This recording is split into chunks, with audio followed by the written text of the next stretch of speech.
Welcome to all. ನೋಡಿ, ಈ ಒಂದು ಸೆಷನ್ನಲ್ಲಿ ನಾವು ಫಸ್ಟ್ ಪಿ ಯು ಸಿಯಲ್ಲಿ ಡಿಸ್ಕಸ್ ಮಾಡಿರ್ತಕ್ಕಂಥ ರಿಲೇಷನ್ಸ್ ಆ್ಯಂಡ್ ಫಂಕ್ಷನ್ಸ್ ಬಗ್ಗೆ ಕಂಟಿನ್ಯೂಡ್ ಪಾರ್ಟ್ ಆಗಿ ಕೆಲವೊಂದು ಪಾಯಿಂಟ್ಸನ್ನ ರೀಕಾಲ್ ಮಾಡೋಣ. ಸೊ ಫಸ್ಟ್ ನಾವು ನೋಡಿ, ರಿಲೇಷನ್ಸ್ಗೆ ಹೋಗೋದಕ್ಕಿಂತ ಮುಂಚೆ ನಮ್ಮ ಫಸ್ಟ್ ಪಿ ಯು ಸಿಯಲ್ಲಿ ನಾವು ಕಾರ್ಟೀಷಿಯನ್ ಪ್ರಾಡಕ್ಟ್ ಈ ಒಂದು ಟರ್ಮನ್ನು ಡಿಫೈನ್ ಮಾಡೋಣ. Cartesian product. So listen carefully. So first chapter in second P U C is relations and functions. So ನಾವು ಇದರಲ್ಲಿ ಕೆಲವೊಂದು ಬೇಸಿಕ್ ಪಾಯಿಂಟ್ಸನ್ನು ರೀಕಾಲ್ ಮಾಡೋಣ. Revision as a bridge course. ನೋಡಿ, ಕಾರ್ಟೀಷಿಯನ್ ಪ್ರಾಡಕ್ಟ್ ಅಂತಿದೆ. ಸೊ ಕಾರ್ಟೀಷಿಯನ್ ಪ್ರಾಡಕ್ಟ್ ನಾವು ಹೇಗೆ ಡಿಫೈನ್ ಮಾಡ್ತೀವಿ? We define A Cartesian product. So to define A Cartesian product minimum we should have one set. So for example, ನಮ್ಮ ಹತ್ರ ಒಂದು A set ಇದೆ ಅಂತ ಅಂದ್ಕೊಳ್ಳಿ. ಸೊ ನಾವು ಕಾರ್ಟೀಷಿಯನ್ ಪ್ರಾಡಕ್ಟನ್ನು set A to itself, ಆ ಸೆಟ್ಟಿಂದ ಅದೇ ಸೆಟ್ಟಿಗೂ ಕೂಡ ನಾವು ಡಿಫೈನ್ ಮಾಡ್ಬೋದು. ಸೊ ಅದನ್ನು ನಾವು ಯಾವ ರೀತಿ ಬರೀತೀವಿ? ಆ ಸೆಟ್ಟಿಂದ ಅದೇ ಸೆಟ್ಟಿಗೆ ಡಿಫೈನ್ ಮಾಡಿದ್ರೆ will write it as A cross A. So this A cross A is called Cartesian product. So ನಮಗೆ ಒಂದೇ ಸೆಟ್ ಇದೆ, ಆ ಸೆಟ್ಟಿಂದ ಅದೇ ಸೆಟ್ಟಿಗೆ ನಾವು ಡಿಫೈನ್ ಮಾಡ್ತೀವಿ ಕಾರ್ಟೀಷಿಯನ್ ಪ್ರಾಡಕ್ಟನ್ನು. So it is represented as A cross A. First listen to the explanation. ನಿಮ್ಮ ನೋಟ್ಸ್ ಫಸ್ಟ್ ಪಿ ಯು ಸಿದು ನಿಮ್ಮ ಹತ್ರ ಇದೆ. ಸೊ ಅದೇ ನೋಟ್ಸನ್ನು ನೀವು ಕಾಪಿ ಮಾಡ್ಬೋದು. Before going to the notes, listen and go through the class carefully. So ಇದನ್ನು ನಾವು ಎ ಕ್ರಾಸ್ ಎ ಅಂತ ಬರ್ಕೊಳ್ತೀವಿ. So suppose we have two non empty sets, say A and B. ಆಗ ನೀವು ಕಾರ್ಟೀಷಿಯನ್ ಪ್ರಾಡಕ್ಟನ್ನು ಹೇಗೆ ಡಿಫೈನ್ ಮಾಡ್ತೀವಿ? So we define A Cartesian product from set A to set B as A cross B ಅಂತ ನಾವು ಡಿಫೈನ್ ಮಾಡ್ತೀವಿ. ನೋಡಿ, ಎರಡು ಡಿಫ್ರೆಂಟ್ ಸೆಟ್ಸ್ ಇದ್ದಾಗ so will write it as A cross B. ಹಾಗಾದರೆ ಎ ಕ್ರಾಸ್ ಬಿ ಇದನ್ನು ರೆಪ್ರೆಸೆಂಟ್ ಮಾಡ್ತಕ್ಕಂಥ ವಿಧ ಏನು? So that question comes. So A cross B is called Cartesian product. So ನಮ್ಮ ಕಾರ್ಟೀಷಿಯನ್ ಪ್ರಾಡಕ್ಟಲ್ಲಿ ನಾವು ಬರೀತಕ್ಕಂಥ ಎಲ್ಲ elements the should be in ordered pairs such that, ನೋಡಿ, first element belongs to first set, second element belongs to second set. So ಇದು ನಮ್ಮ Cartesian ಪ್ರಾಡಕ್ಟ್ನ definition. So we have already learned it in first P U C. So A cross B can be written as ordered pair such that first element belongs to first set and second element belongs to second set. So this is Cartesian product of two sets A and B. So ಈಗ ಕೆಲವು examples ಅನ್ನು ತಗೊಳ್ಳೋಣ. So let us consider one example. So ನಾನು ಒಂದೇ set ಇರೋದು ತೊಗೊತೀನಿ.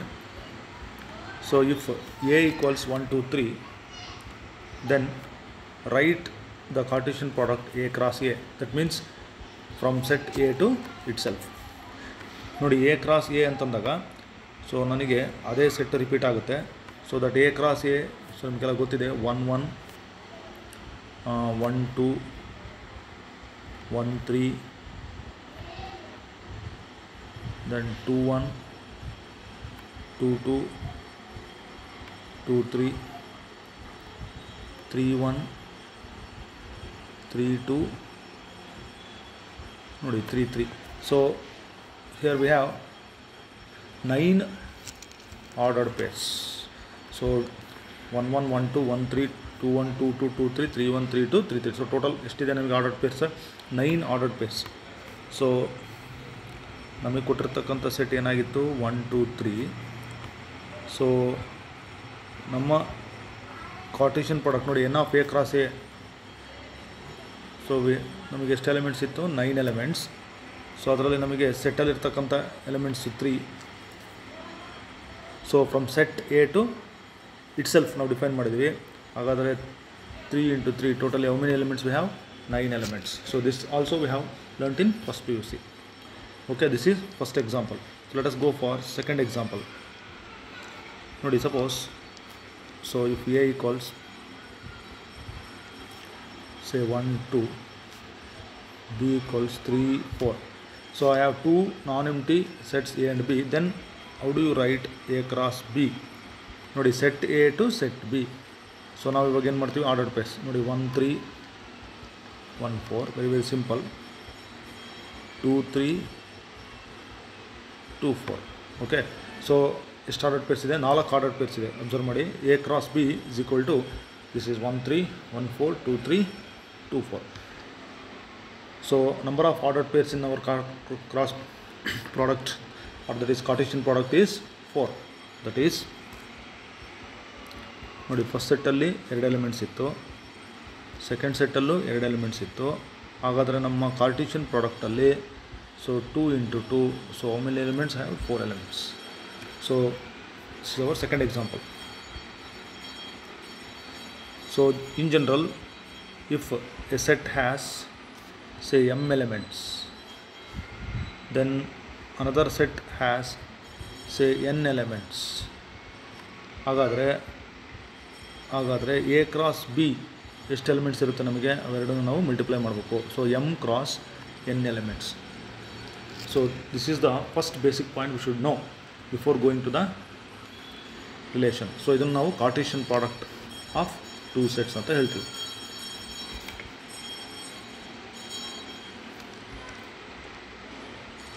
Okay, so let me take another example. ನೋಡಿ, ಮೂರನೇ ಇನ್ನೊಂದು ಎಕ್ಸಾಂಪಲ್ ತೊಗೊಳ್ತೀನಿ. So let us take a is equal to 3 5, b is equal to 1 4. Then write a cross b.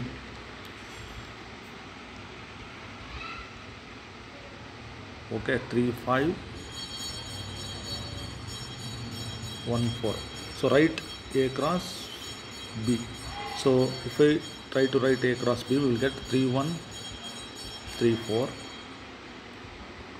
5 comma 1 5 comma 4. Okay, so star elements ತಗೊಳ್ಬೋದು. Just I am showing one example. So I got a cross b is equal to 3 1 3 4 5 1 5 4. See how many ordered pairs are there? 4 ordered pairs. So in this set I have 4 ordered pairs. So as I told earlier, n of a cross b is equal to how many ordered pairs I have? 4 ordered pairs.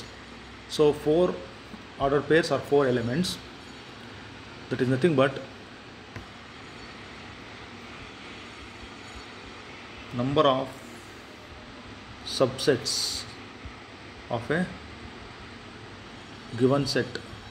So ಒಂದು ಸೆಟ್ಟಿಗೆ subsets ನೋಡಿ ಎಷ್ಟಿರ್ತದೆ, 2 to the power of n ಅಂತ ಹೇಳಿ ಈ example ನೋಡೋಣ. So ಇಲ್ಲಿ ನಮಗೆ total number of elements ಎಷ್ಟಿತ್ತು? 4 ಇತ್ತು. ಹಾಗಾದರೆ ಈ ಒಂದು ಸೆಟ್ಟಿಗೆ how many subsets? 2 to the power of 4. So 2 to the power of 4 subsets, it is nothing but 16.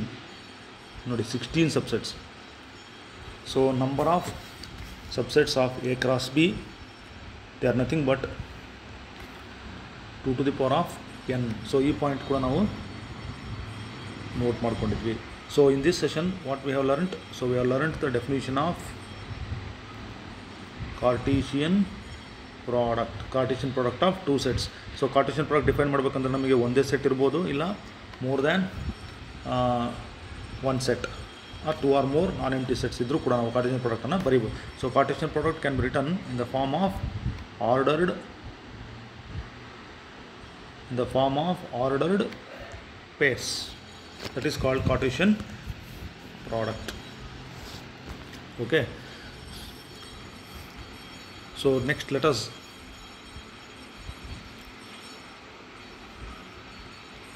take another example. Say if p is equal to 2 4, q is equal to 3 9, then let me write p cross q. ನೋಡಿ, ಈಗ p cross q, so ನಾವು ಬರೆಯೋಣ 2 3 2 9 4 3 4 9. So this is p cross q. Then let us continue it.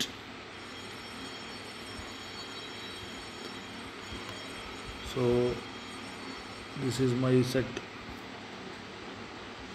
Then okay, 2 4. So if I try to write say q cross p, then what are the ordered pairs? 3 2 3 4 9 2 9 4. ನೋಡಿ, ಇಲ್ಲಿ ನಾವು compare ಮಾಡ್ಬೋದು. Clearly ನಮಗೇನು p cross q ಬಂದಿತ್ತು, that is not equal to q cross p. So ಇದರಲ್ಲಿ ನಮಗೆ ಗೊತ್ತಾಗುತ್ತೆ, generally ನಮ್ಮ ಕಾರ್ಟೀಷಿಯನ್ ಪ್ರಾಡಕ್ಟ್ ನಾವು ಬರೆದಾಗ p cross q is not equal to q cross p. Okay, so ಮಿಕ್ಕ ಡೆಫಿನಿಷನನ್ನು ನಾವು ನೆಕ್ಸ್ಟ್ ಸೆಷನಲ್ಲಿ ಕಂಟಿನ್ಯೂ ಮಾಡೋಣ.